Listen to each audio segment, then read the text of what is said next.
হিসাবে মাস্টার্সের। তো আমাদের বর্তমান দিনে এটা খুব সুবিধাই হলো। তো আরো কিছুই কিন্তু জানি না কি হবে, চাকরি বাকরি তো পাইনি এখন। থেকে ভালো জব দিত সেটা আরো বেশি ভালো হতো, কিন্তু 1,500 টাকা যা দিচ্ছে তুলনামূলক দরকারের জন্য ভালোই। কেউ পাশ করেছেন সিভিল ইঞ্জিনিয়ারিং, কেউ করেছেন মাস্টার্স। চাকরি না পেয়ে দাঁড়িয়েছেন যুবসাথীর লাইনে। বেকার যুবক যুবতীদের জন্য নতুন এই প্রকল্প ঘোষণা করেছে রাজ্য সরকার।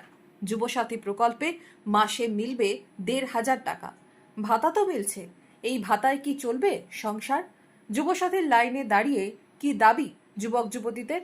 তো আরো কিছুই কিন্তু জানি না কি হবে, চাকরি বাকরি তো পাইনি এখনো। চাকরি কি চাইবেন না? অবশ্যই চাকরি তো চাইছি, পাচ্ছি কই। কি করবেন এই টাকা ভাতা দিয়ে? কি করবো, কিছুই করা হবে না।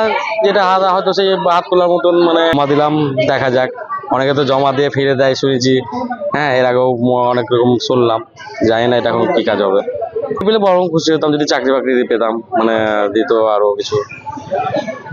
এটা কতটা খুশি হবে মানুষ।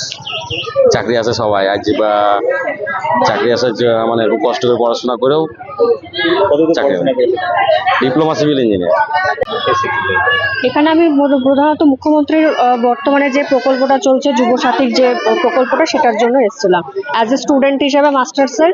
তো আমাদের বর্তমান দিনে এটা খুব সুবিধাই হলো, কেননা আমাদের যে ফর্ম ফিল আপ পরবর্তীকালে যে আমাদের চলছে, তো ফর্ম ফিল আপের যে টাকাটা সম্পূর্ণ, সেটা আমাদের যে বাবা মাদের ক্ষেত্রে যেটা সাহায্যটা পায়, সেটা সরকারের কাছ থেকেই পাচ্ছি আর কি। তার জন্য খুব সুবিধা হলো।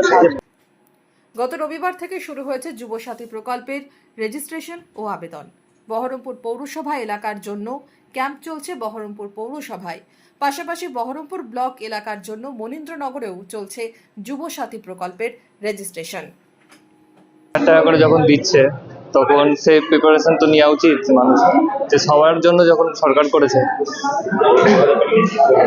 1,500 টাকাটা থাকবে, যেরকম পকেট মানি ইউজ হয় বা কোনো রকম ব্যবহারের কাজে লাগবে। এর থেকে ভালো জব দিত সেটা আরো বেশি ভালো হতো, কিন্তু 1,500 টাকা যা দিচ্ছে তুলনামূলক দরকারের জন্য ভালোই।